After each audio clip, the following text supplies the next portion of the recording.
So can you see my screen now? Yeah, your screen can be seen, yes. OK. So, je vais parler en français puisque je pense tout le monde ici peut bien comprendre le français. Et nous venons de suivre une présentation extraordinaire du docteur qui a parlé de la recherche. Et c'est plus pour ceux qui sont déjà au master et au PhD et même post-doc. Et nous avons vraiment beaucoup appris de cette présentation. Mais aussi, nous savons au sein de notre communauté, nous avons beaucoup de nouveaux venus et aussi des étudiants qui sont en phase de bachelor et peut-être même master, mais sur ce qui concerne le cours et comment, par exemple, avoir beaucoup plus de certificats, de brevets, de compétitions et tout ça, ça fait partie de la carrière. Tout le monde ne fera pas forcément sa carrière en recherche, mais la carrière académique ou des études peut être dans le domaine aussi professionnel si vous voulez avoir un boulot dans le domaine dans lequel vous vous êtes formé et tout ça, les compétences dans les compagnies et tout ça, ça demande vraiment beaucoup de compétitivité. Alors j'ai choisi parler de la meilleure approche qu'on peut avoir, la meilleure attitude pour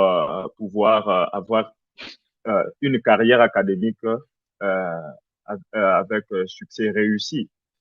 Voilà, pour me contacter, il y a tout, vous pouvez prendre un screenshot à droite ici de mon écran, comme ça on pourrait toujours rester en contact. Voilà. Donc, nous parlons de l'attitude, mais pourquoi est-ce que l'attitude est très importante, hein? Une question assez fréquente. Pourquoi est-ce que tout le monde parle de l'attitude? Les psychologues en parlent, le professeur, les ingénieurs, même ceux qui orientent avec les entretiens d'embauche parlent de l'attitude que nous avons envers ce que nous sommes en train d'entreprendre comme activité. Et une deuxième question que je me suis proposée, c'est est-ce que quand on parle des études et de la carrière, n'est-ce pas, est-ce que l'intelligence, la connaissance, le courage ne sont pas plus importants que l'attitude? Ah, alors, pour répondre à ces questions, je pense que la définition des termes euh, dans ces questions, c'est même euh, la clé de la solution ou la clé de la réponse qui peut nous aider à pouvoir améliorer notre carrière si nous avons déjà commencé. Et voilà, prenons un exemple. Prenons un exemple. Euh, c'est cet homme ici que peut-être certains connaissent, Scott Hamilton. Il est un Américain, il est un skater professionnel, donc un sportif. Et il a remporté beaucoup de médailles et tout ça. Et il a dit une phrase assez connue. Il dit, The only disability in life is a bad attitude. Il dit que le seul défaut ou la seule incapacité que quelqu'un peut avoir dans la vie, c'est avoir une mauvaise attitude. Je donnerai un exemple, euh, puisque nous venons de parler de l'intelligence et tout ça. Vous pouvez comprendre que si vous êtes intelligent, une personne intelligente mais négligente, il perdra forcément des opportunités et éventuellement va échouer. Une personne courageuse, mais moins ou non sérieuse, se fera embaucher, mais plus tard, il peut être remercié de chasser du boulot puisqu'il n'y a pas du caractère de sérieux. Une personne bien informée mais fainéante ou orgueilleuse ne saura pas attirer l'appréciation des bonnes personnes ou des employeurs et autres. Donc, l'attitude reste toujours au-dessus. Mais prenons un deuxième exemple. C'est celui de Albert Einstein. Albert Einstein est connu c'est un physicien théoriste. Euh, il est connu pour la formule de E égale à mc carré. Voilà, les théories de la relativité restreinte, la relativité générale. Il dit, Insanity is doing the same thing over and over again and expecting different results. Il dit que la folie, c'est faire la même chose maintes et maintes fois, mais en attendant un résultat différent. Donc, si l'attitude que vous avez eue, votre manière d'arranger votre temps et de faire vos études ou de faire ce que vous faites, même dans la vie professionnelle, ne vous a pas donné de beaux résultats, le fait que vous continuez avec la même stratégie, avec la même attitude, et vous vous attendez à réussir ou à changer les résultats, pour lui, pour Albert Einstein, c'est de la folie. Et vous pouvez déjà voir combien l'attitude est vraiment importante en ce qui concerne tout ce que nous faisons. Voici. Maintenant, tout ça, nous avons compris. L'attitude, certes, elle est indispensable, super importante, mais pourquoi, par exemple, m'écouter? Vous pourriez vous dire, mais André, donnez-moi une raison de croire que votre opinion sur l'attitude est efficace et que ça marche. Voilà. Je pense que j'ai eu un parcours académique où je suis en train d'avoir un parcours académique assez heureux et nous pourrons voir plus ou moins à quoi est-ce que ça ressemble. Ça, c'est dans un espace de 6 ans en Chine et c'est juste quelques de certifications que j'ai réussi. Par exemple, ici au côté droit, c'est quand j'ai terminé ma licence, j'ai réussi un certificat, un brevet comme l'un des meilleurs étudiants qui ont terminé le bachelor cette année-là. En bas, vous avez une compétition internationale de robotique que j'ai remportée en 2022, je pense.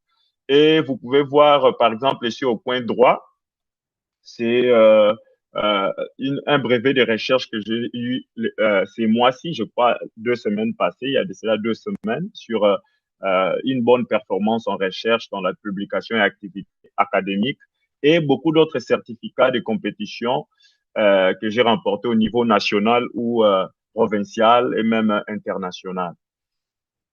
Donc, ça, c'est dans mon domaine, dans la recherche. Voilà, j'ai aussi été auteur et co-auteur d'autres de certains articles SCI, comme c'était déjà présenté. Mais allons à l'essentiel. Voilà.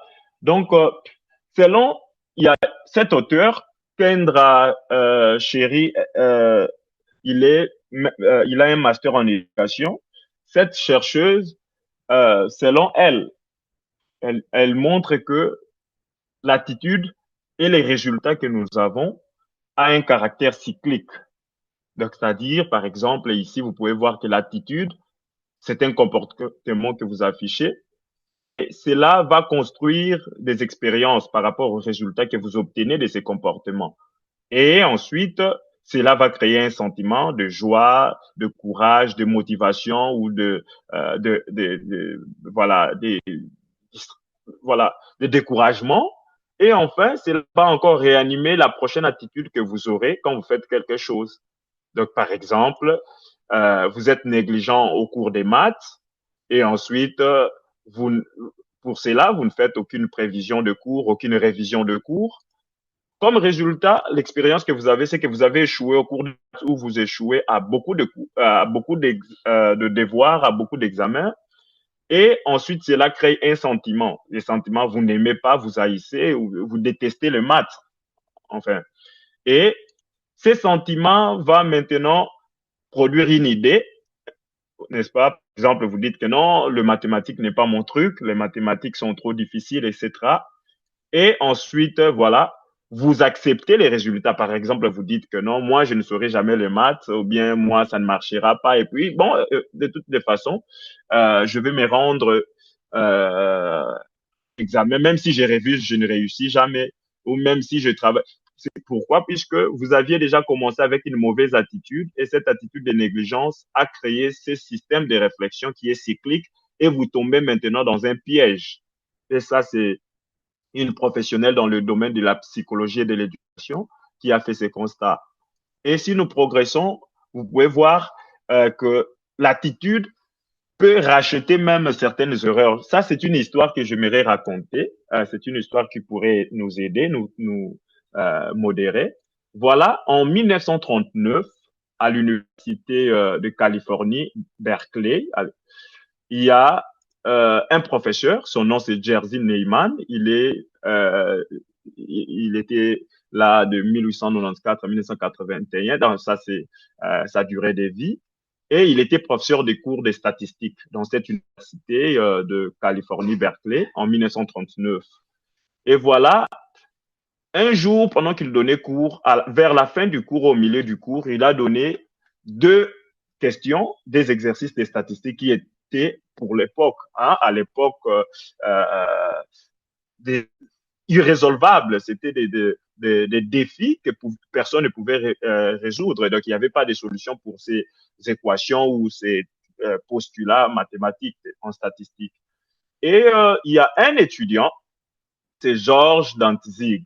Georges Dantzig, il viendra en retard ce jour-là en classe. Il vient en retard et il a pensé que le deux questions, le deux défis qui étaient au tableau, c'était un devoir. Or, le professeur montrait la limite des statistiques. Donc, il le montrait combien, quels sont les cas qui ne marchaient pas avec les formules qui étaient connues à l'époque.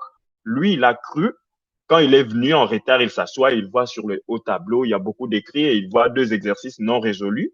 Alors, il s'est dit que c'était un devoir. Mais il a eu une très bonne attitude. Quand il est allé à la maison, il a commencé à travailler sur ça. Il a travaillé pendant quelques jours et ensuite, il aura un résultat. Ces résultats, il part les proposer au professeur en disant, eh ben, monsieur le professeur, voici mon devoir. Et le prof dira, eh ben, je vais pas donner des devoirs. Il dit, non, si vous aviez donné un devoir, c'était telle question et telle autre question. Et quand on analyse, on trouve il n'a pas seulement résolu les défis, mais il a inventé tout un autre domaine dans le domaine de statistiques et de mathématiques en général, qu'on appelle linear programming, la programmation linéaire, et il emploie cette méthode qu'on appelle simplex method. Alors, c'est une invention qu'on appelle maintenant, si vous voulez trouver même cette histoire, c'est genius by accident. Donc, c'est par un accident, il est venu en retard, mais la bonne attitude d'un étudiant, de faire ses devoirs, de travailler aux questions, même les plus difficiles, et il a travaillé seul jusqu'à ce que, puisque il était allé demander les réponses de quelqu'un, quelqu'un lui aurait directement dit que c'était pas un devoir, mais il a travaillé seul jusqu'à ce que, voilà, nous avons une invention. Pour ceux qui ne savent pas, on verra même dans le slide prochain, c'est quoi la programmation linéaire et quelque chose de ce genre. Et ensuite, par exemple, pour ceux qui n'aiment pas lire, vous pouvez facilement suivre cette histoire par ces films appelés Good Will Hunting. Le film est là. Voilà. En suivant, nous pouvons aussi voir que la curiosité est vraiment quelque chose que nous devons cultiver. Euh, Ici, voyons un exemple. Vous avez besoin de maximiser ça c'est pour expliquer ce que Danzig a inventé la programmation linéaire pour voir l'impact du travail qu'il a fait. Donc, pour maximiser, par exemple, le profit journalier dans une compagnie d'aviation, vous avez beaucoup d'avions dans cette compagnie et ils doivent envoyer plusieurs avions dans plusieurs endroits dans le monde. Chaque avion a sa durée de réparation, c'est-à-dire combien de temps il prend pour se faire réparer et s'il est en bon état, combien d'heures de vol il peut prendre et sa localisation et tout. Donc, vous avez beaucoup de contraintes. Par exemple, combien de temps de voyage peut effectuer un avion et par exemple, est-ce que c'est disponible à telle heure ou à telle autre heure et par exemple, la maintenance, quand est-ce qu'il doit être réparé et combien de temps ça prend. Par exemple, on ne peut pas donner au même avion deux voyages, n'est-ce pas? Et enfin, par exemple, chaque avion a sa dimension, donc le nombre de personnes qui peuvent acheter les tickets est limité. Il y a un maximum qu'on ne peut pas dépasser. Et par exemple, maintenant, prenons ça comme exemple, vous avez cette compagnie et c'est maintenant à vous de donner un programme, de donner une fonction, disons ça comme ça, une fonction mathématique, qui pourrait à la fois vous donner le maximum de profits de comment vous pouvez disponibiliser vos avions, tout le voyage, et en même temps satisfaire toutes ces conditions. Vous ne voulez pas, par exemple, qu'un avion fasse trop de vols pour éviter des accidents ou des problèmes mécaniques lors du vol, des crashs. Vous ne voulez pas non plus que deux personnes que les gens achètent des tickets, plus qu'il y en a de place dans l'avion. Vous voyez, toutes ces contraintes, comment vous pouvez créer, quelle est une fonction qui pourrait vous aider à résoudre ces problèmes? Alors, ces genres de solutions sont possibles avec la programmation linéaire. Et Dantzig, cet homme Dantzig l'a résolu par erreur. Et c'est la méthode la plus efficace utilisée jusqu'aujourd'hui dans des problèmes complexes comme celui-là. Donc, ça, c'est un exemple et j'utilise ça pour expliquer, n'est-ce pas, l'importance de la collaboration. Quand nous faisons des études, parfois, nous pensons que la vie, c'est faire le devoir ou bien la réussite, c'est avoir 95% à chaque examen. Mais parfois, vous apprenez plus que travailler seul. Donc, l'importance de la collaboration, il y a une histoire derrière ça. Ça, c'est en 2022, je pense en 2022, et voilà, il y a une compétition internationale de robotique qui est organisée. Et vous pouvez voir, c'est écrit de l'autre côté, the First World Vocational College Skill Competition. Et c'était sur le robot qui devait trouver voilà, son chemin jusqu'à l'objectif et puis retourner et en un temps record, 3 fois de suite. Et moi, j'étais invité, c'était une autre université qui était concernée, mais non, l'étudiant chinois qui était là n'avait pas de camarades étrangers puisque c'était en Chine. Pour nous qui participions à partir de la Chine, il fallait qu'il y ait un étranger et un Chinois. Alors, ils n'avaient pas trouvé dans leur école un étranger qui pourrait aider à participer et pour qu'on puisse relever les défis de la compétition. Alors, je serai invité de mon université pour aller rejoindre ses collègues chinois. Et quand j'arrive, je n'avais jamais programmé en Python. J'ai travaillé sur Java, JavaScript et les autres langages de programmation. Mais quand on m'a parlé de la compétition, je me suis dit, bon, comme il y a le chinois qui était là, qui avait travaillé avec Python plus tard, alors je me suis lancé dans les défis d'apprendre. Alors, je me faisais aussi aider de temps en temps. On a travaillé. En réalité, c'était le Python et le langage C, et ainsi que l'électronique, comme vous pouvez voir la structure de ces petits véhicules robots. Et ensemble, à la fin, non pas seulement que nous avons eu ces certificats de grandes valeurs, mais aussi j'ai appris un autre langage de programmation qui peut-être il m'aurait pris beaucoup plus de temps d'apprendre s'il n'y avait pas la collaboration. Maintenant, cette même connaissance m'a aidé, n'est-ce pas, quand j'ai fait ma thèse de licence à faire cette maison intelligente en une petite dimension, dummy version, une échelle petite, mais j'ai pu utiliser les connaissances que j'avais gagnées de la compétition, par exemple l'électronique, et les connaissances que j'avais déjà, et cela m'a aidé à gagner un autre certificat, c'est celui-ci. Donc l'école m'a reconnu que c'était l'une des meilleures thèses et des travaux de graduation l'année où je fais. Mais cela n'est pas en vain. Donc il faut aussi la lecture, comme vous pouvez voir. Donc, seul quand vous faites quelque chose, ne vous limitez pas à ce que vous apprenez à l'école. Là, je parle à nos amis de bachelor qui viennent de commencer, qui trouvent tout difficile. Ayez vraiment l'esprit de la lecture, l'esprit de vous archiver, l'esprit d'aller à la quête de la connaissance pour que vous puissiez avoir des honneurs que vous méritez et non pas de cadeaux. Dans le succès, dans la vie, dans la carrière académique, il ne faut pas s'attendre à des cadeaux. Les professeurs peuvent vous aimer et vous donner 95% à l'examen. Ça n'a pas beaucoup d'impact. Mais des reconnaissances qui sont, par exemple, internationales dans des compétitions et autres, demandent beaucoup de travail. Et par exemple, le fait de travailler aussi, c'est vrai, ça élève votre chance, votre probabilité de réussir, mais ça ne garantit pas toujours la réussite. Ça, c'est un exemple typique. L'année passée, 2024, j'ai joint cette compétition. J'avais organisé une équipe de 4 personnes et dans cette équipe, j'étais le leader du groupe. C'était une compétition organisée par IEEE. IEEE, pour ceux qui connaissent le journal ici, ils ont organisé la compétition, c'est nommé Connecting the Unconnected. Donc, connecter ce qui n'est pas connectable. Ici, Connecting the Unconnected.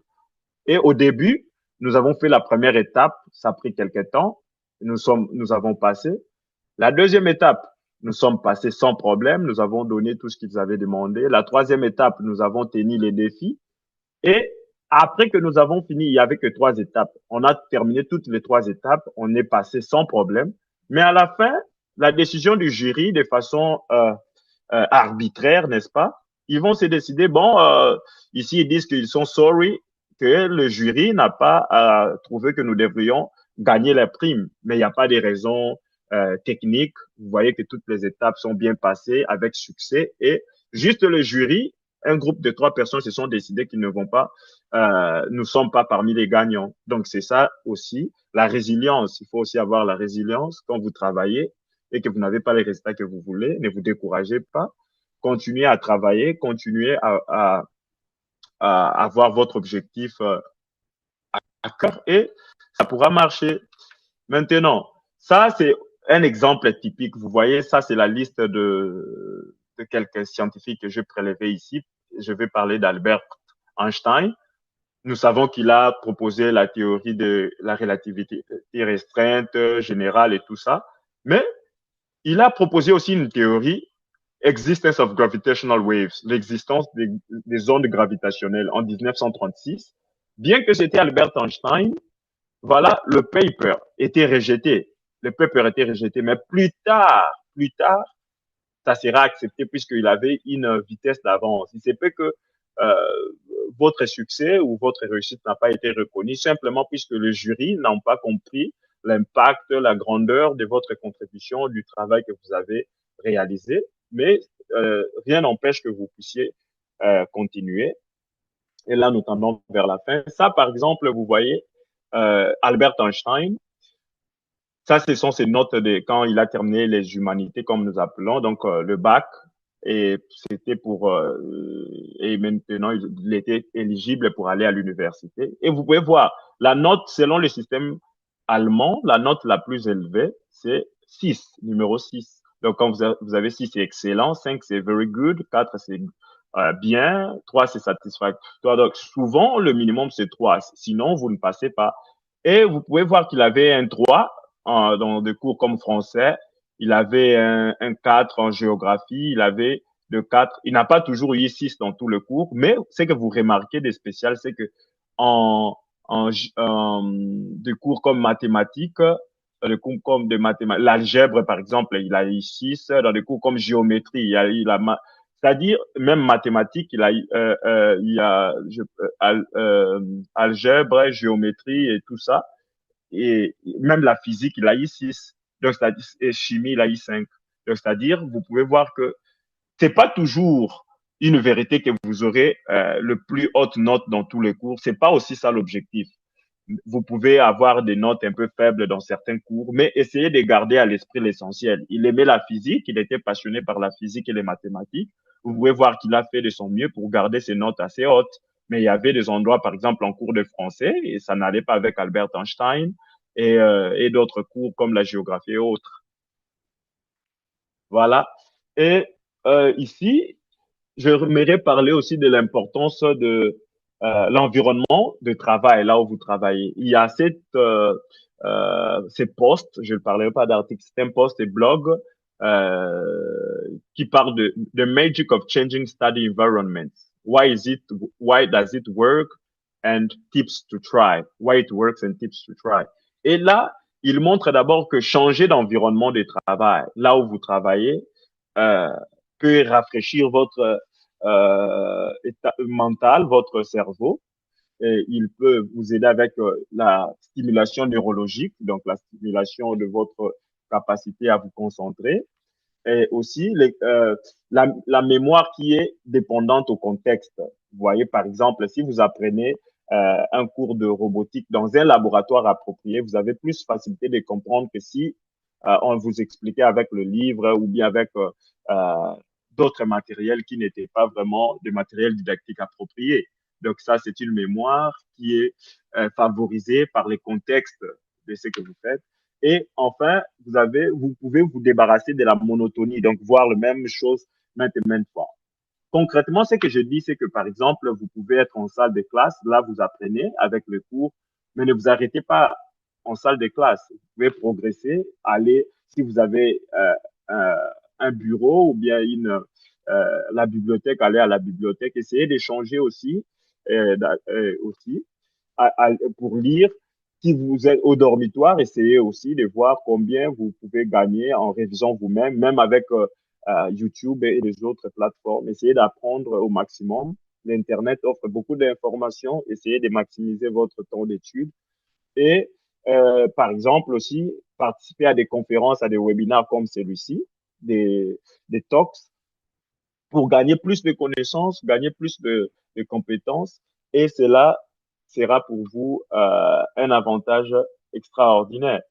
Maintenant, une autre chose importante, c'est que dans une carrière, il y a toujours un esprit professionnel, par exemple, la terminologie technique.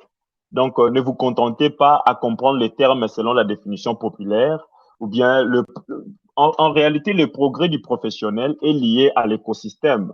Donc, pas aux profanes du domaine, pas à ceux qui définissent, par exemple, données et informations. Ils croiraient que c'est la même chose. Si vous êtes psychologue ou vous faites les sciences sociales, donc vous entendez les gens à la télé parler de données, de l'information comme c'était la même chose. Les gens parlent de l'informatique ou de l'intelligence artificielle comme si c'était la même chose et tout consort. Ça, ce sont des profanes. Mais quand vous êtes, par exemple, professionnel d'un domaine particulier, enrichissez-vous avec les vocabulaires et la terminologie selon les dictionnaires, selon les contextes, selon la compréhension classique. Et ça, cela va vous aider quand vous faites votre lecture, n'est-ce pas? Quand vous faites votre lecture, quand vous participez à des conférences ou quand vous intervenez dans des présentations, à marquer la confiance et l'essence de professionnalisme. Par exemple, prenez cet exemple que j'ai trouvé quelque part où le texte dit ceci: l'ingénieur logiciel a procédé à l'orchestration d'un patron de conception singleton afin de cristalliser l'unicité des artefacts d'instance au sein du référentiel de connexion aux structures des données. Cette démarche vise la maximisation de l'efficience dans la transhumance des informations transactionnelles et la mitigation proactive des désynchronisations informationnelles inhérentes au paradigme d'accès concurrentiel aux données brutes. Par exemple, si vous trouvez ça dans un livre ou vous trouvez ça quelque part, si vous n'avez pas travaillé votre terminologie ou vous vous limitez au sens général de termes ou bien par abus de langage. Donc, les sens qui viennent par abus de langage, ça sera difficile. Mais ça marche aussi pour d'autres domaines. Par exemple, en médecine, vous pouvez avoir un médecin ou si vous êtes dans le domaine de la santé, trouver quelque chose comme suite à la troponine positive et au susdécalage du segment ST, le patient a subi une intervention coronarienne percutanée en urgence avec pose de stent pour rétablir la perméabilité de l'artère interventriculaire antérieure, évitant ainsi un infarctus du myocarde. Donc, c'est-à-dire, si vous êtes du domaine et que quelqu'un vous demande, normalement, si vous êtes assez professionnel, vous devriez être capable et à mesure d'expliquer ce que cela veut dire. Et ça vient avec la maîtrise de votre vocabulaire technique. Par exemple, en droit, il y a des avocats ou quoi, j'ai trouvé ça quelque part qui dit la clause des forces majeures spécifie les conditions dans lesquelles les parties sont exonérées de leurs obligations contractuelles en raison d'événements imprévus et irrésistibles, excluant généralement les damnum absque injuria.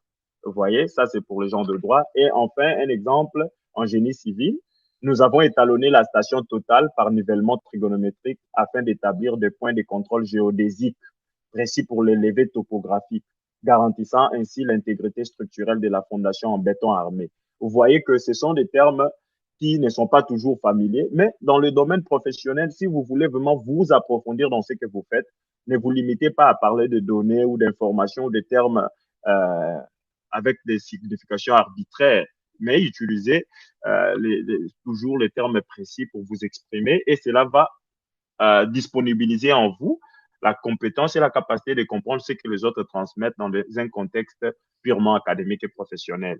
Et nous tendons déjà à la fin. Voici, est-ce que c'est maintenant une mauvaise chose ou une bonne chose d'utiliser des applications AI? Aujourd'hui, tout le monde se demande, est-ce que utiliser ChatGPT, utiliser toutes les autres applications, c'est une bonne chose, c'est une mauvaise chose? En réalité, je dirais, L'homme et les machines que l'homme crée ont toujours été en compétition, mais pas vraiment en compétition. En fait, pendant la première guerre mondiale, n'est-ce pas? Pendant la première guerre mondiale, ça, ce sont les femmes.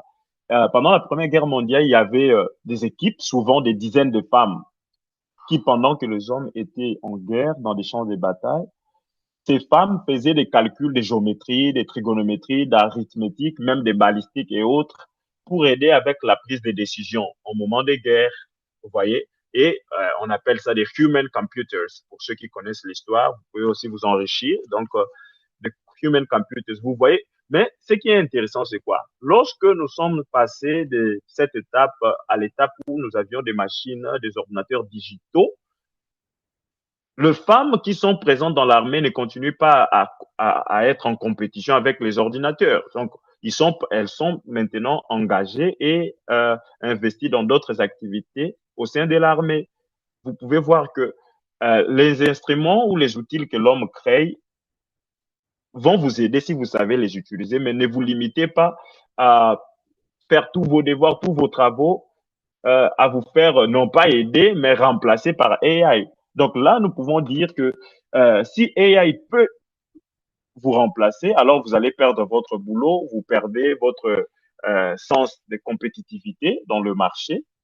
Mais si vous pouvez faire par vous-même ce que vous demandez à AI de faire, donc si vous allez laisser ChatGPT vous donner une idée, mais soyez capable au moins d'écrire, de comprendre la matière, de comprendre l'exercice, de comprendre le travail demandé par les professeurs ou par l'école et, et laissez ChatGPT vous aider, mais ne laissez pas ChatGPT vous remplacer. Sinon, vous n'apprenez rien.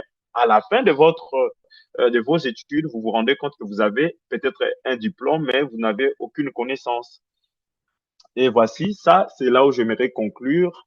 Euh, il y a ces livres écrits par euh, ces deux personnes. Il y a Theo Priestley et Bronwyn Williams. En réalité, ils sont des experts en domaine de business. Hein.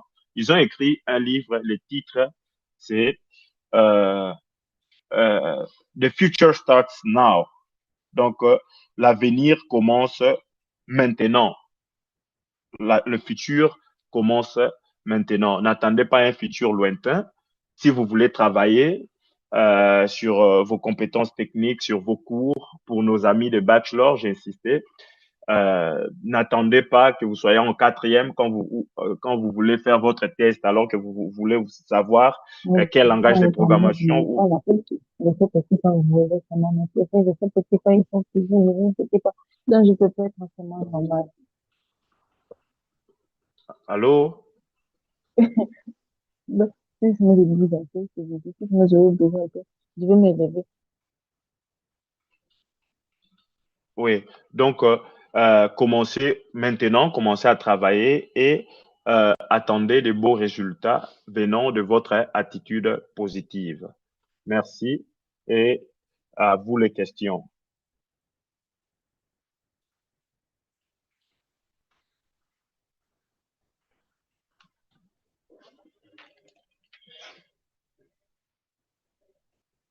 Merci beaucoup, Joao, André. Alors, is there any question here? Est-ce que vous avez des questions spécifiques pour notre deuxième speaker? Alors, si vous avez des questions, n'hésitez pas à ouvrir votre micro et à poser la question. Et I would like to mention that Brother Onome is still around. So if you have any question about the first presentation, you can always ask. He's there to also reply to any of your questions. So, nous avons donc présentement la série des questions-réponses. Si vous avez une question que vous désirez poser, n'hésitez donc pas à poser et ouvrez votre micro pour qu'on puisse vous donner la parole. So, any question? Don't be shy. I will just name people here. Ange, Bruno, please, if you have any question, please open your mic and ask. As you can see, we have listened to a very good presentation of our brother, the attitude to adopt when you're doing your research. So if you have been here for the beginning, I think you have learned so many good attitude to adopt when you're doing your research here. It's actually a lifestyle, like what you have to do in everything that you are doing. Like I really like the experience that he shared. Like if you start to do something, you have to actually to dedicate everything that you can, so that you don't have to lose the interest. So if you have any question, please, you can still ask.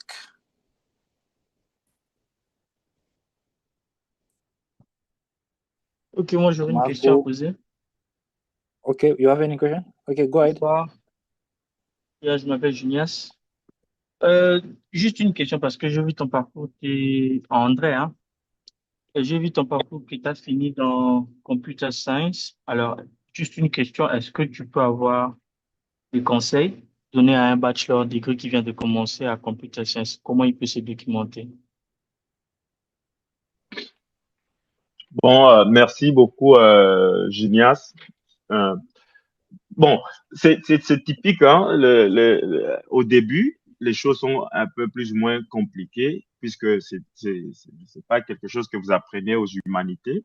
Mais euh, ce que je dirais, c'est qu'il faut être attentif au progrès que l'école vous donne en termes de cours. Comprenez la théorie, faites les exercices, faites la programmation.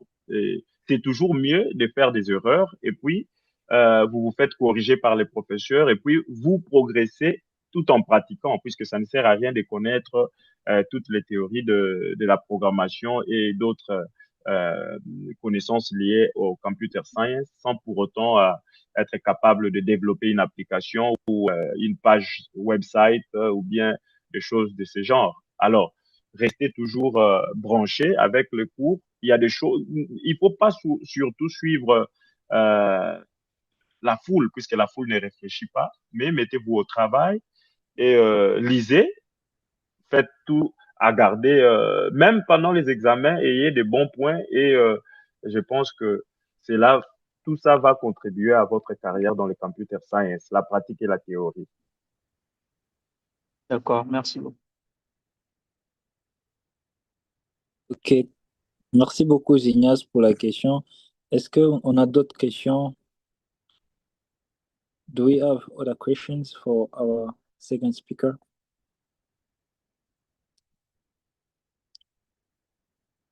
Pascal, Ange, David. Okay, so for me, I will ask a question to the first speaker, but I don't know if you are still around. So my question will be in this direction.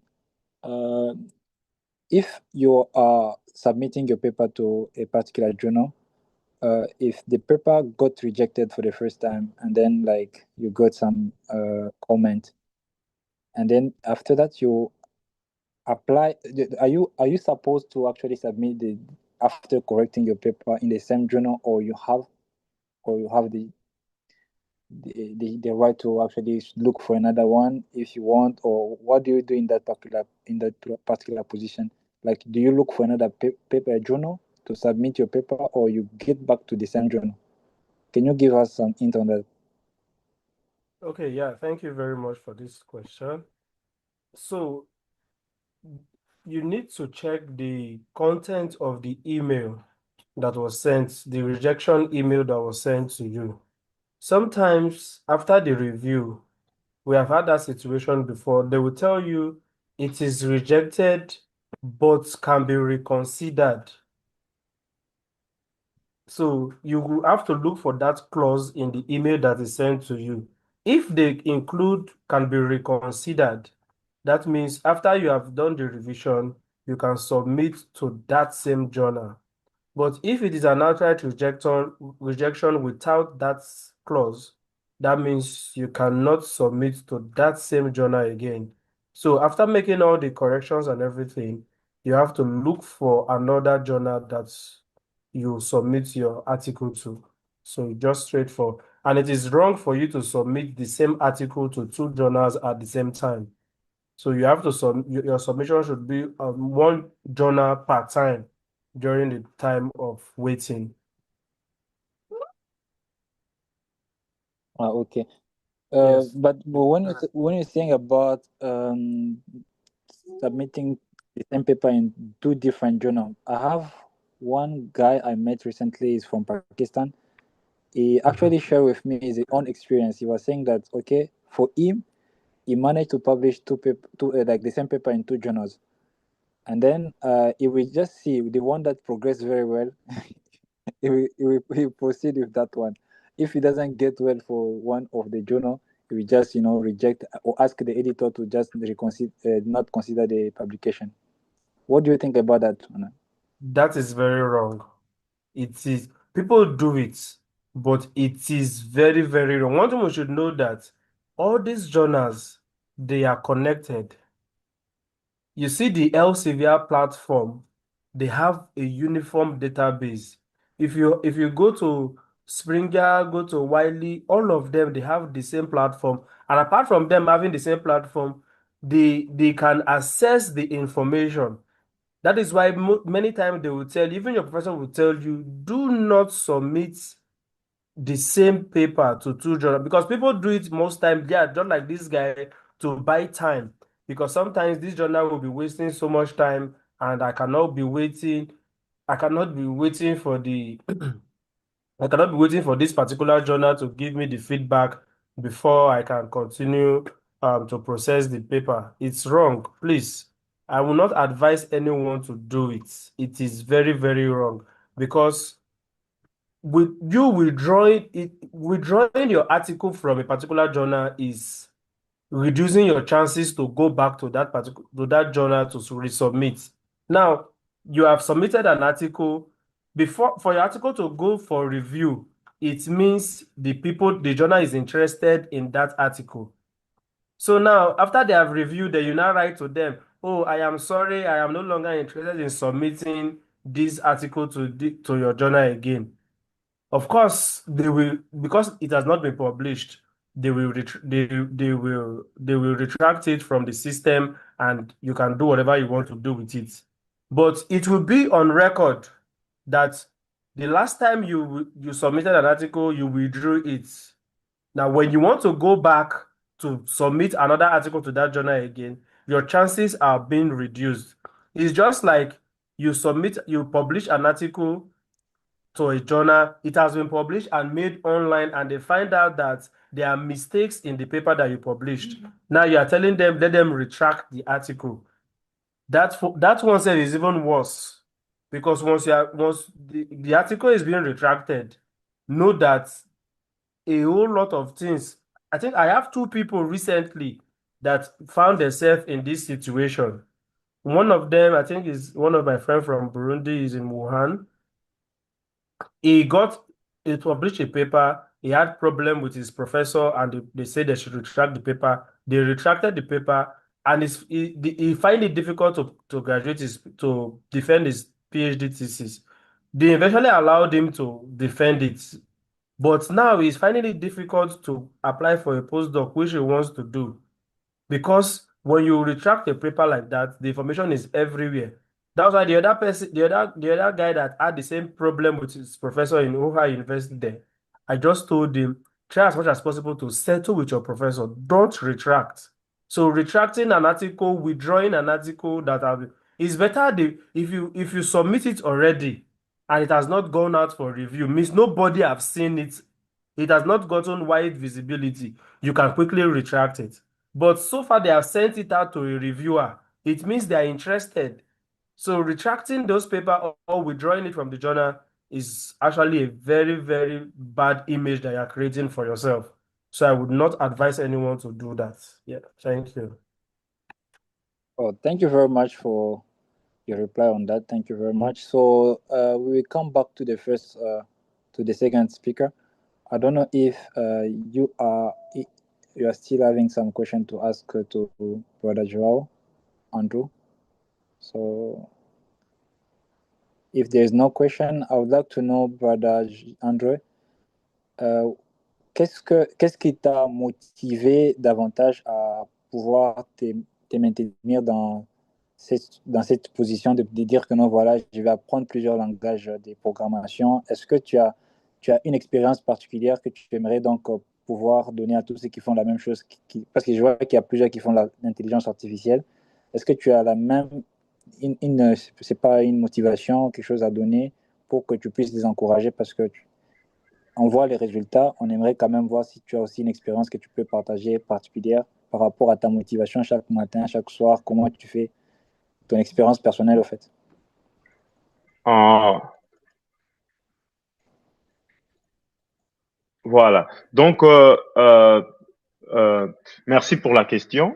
Donc, pour apprendre plusieurs langages de programmation, c'est pas toujours facile dans le sens où c'est comme apprendre le français, l'anglais et tout ça et tout ça. Déjà, il faut se dire que c'est un défi.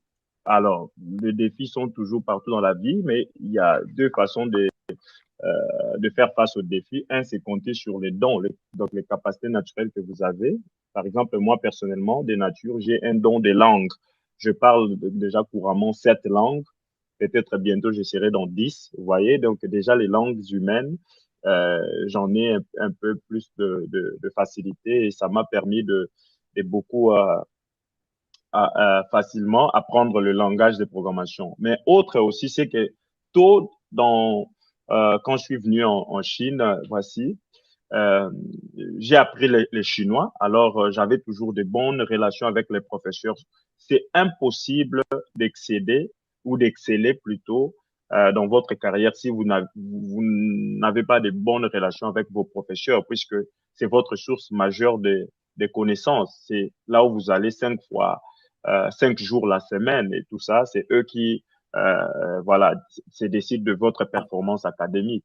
Donc, les bonnes relations avec les professeurs, je pouvais faire toujours des exercices et des devoirs euh, au-dessus ou au-delà de ce qui était normal, puisque souvent les devoirs ou les travaux de l'école, c'est le minimum nécessaire pour savoir si l'étudiant, voilà, il travaille, il a fait les devoirs. Mais ce qui vous donne vraiment la capacité de relever le défi du monde professionnel actuel, surtout dans des domaines comme computer science, AI et autres, qui change et qui évolue chaque jour. Euh, deux, trois devoirs de l'école ne suffisent pas. Alors, il faut puiser sur Internet et aussi les défis avec les autres aussi, avec les amis, les discussions avec les amis, voir ce que les gens qui sont voilà, performants, n'est-ce pas? Vous voyez des gens faire la robotique, faire les applications AI et autres. Alors, je me suis fait motiver par eux et puis je me suis dit, bon, je vais apprendre. Maintenant, la mauvaise chose, c'est qu'en Chine, ici, souvent, les Chinois ne sont pas toujours ouverts à vous apprendre, surtout principalement les étudiants. Moi, j'ai étudié en chinois avec les collègues chinois.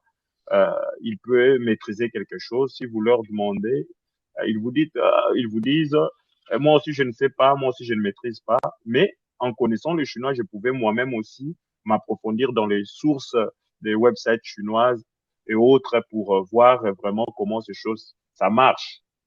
Sinon, que déjà, moi, je suis intéressé à l'Internet des choses, à la robotique et ces matériels électroniques ici sont vraiment moins chers, sont vraiment faciles à acquérir. Vous pouvez les acheter en ligne et autres. Alors, tout ça, ça m'a motivé de voir que je pouvais apprendre, je pouvais avoir les matériels nécessaires, qu'ils soient en anglais ou en chinois. Je pouvais avoir accès toujours aux professeurs dans leur bureau pendant le cours, leur parler en chinois directement et la facilité d'avoir ces instruments pour faire mes expériences. Et j'ai commencé, c'était pas facile, mais quand vous avez de l'encadrement et de la bonne volonté, vous pouvez toujours dépasser ses limites. Et c'est ainsi que plus quand vous apprenez vous avez deux, trois projets que les gens apprécient, vous aurez besoin. Alors vous allez vous-même euh, développer l'ocytocine, hein, cette hormone de la joie et de la satisfaction qui vous encourage d'aller pour euh, les suivants, jusqu'à ce que vous ayez 10 projets. Un jour, vous avez une compétition, vous proposez un projet, ça marche. Vous avez une autre compétition, vous proposez le deuxième, vous avez ainsi de suite et vous rendez compte que voilà, vous avez maintenant une carrière qui commence à s'ouvrir. Et c'est comme ça que je me suis lancé vraiment dans un travail actif, vraiment, dans ce domaine de computer science et autres. Voilà. Ok, merci beaucoup, euh, André.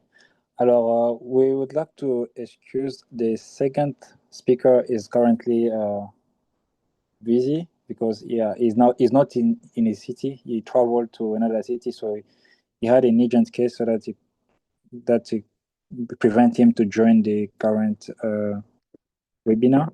He was there, but after some time he just excused because he was unable to actually continue due to the time conflict. So I think he will share some of his summary. If there is any need, I can share it. I can share all those information in our group, so that you can always benefit of it. So I think for now we have exceeded our time. We have already passed like 26 minutes. Since we have planned to spend 2 hours together, and we have learned a lot of things, we thank Brother Onome for the wonderful presentation that he has given to us on the research. And then we also thank Brother Dombasi Jakusala for the good attitude to adopt when you're doing your research. So those information were really, really wonderful, and they will help us, during our stay in China. So, you don't have just to say that, oh, I've already listened to these things, so I don't need to actually listen to it again. We are learning every day, and it's always good when we have those kind of things webinar to always join, because it motivates us. Today we have been motivated, like we have Brother Onomi, who have more than 50 papers and contributions. So this is very good, and we have Brother Andrew, who has also more contribution and certificates and recognition. So those things will help us, motivate us during our study in China. So thank you very much all for joining this webinar. We are very, very excited to see you all here. And it was a very good moment that we spent together. And I wish that the next time we're going to organize, we're going to be more and more, and we invite more people to join. So this will be the end of this webinar. Thank you very much, and see you in the next one. Thank you very much.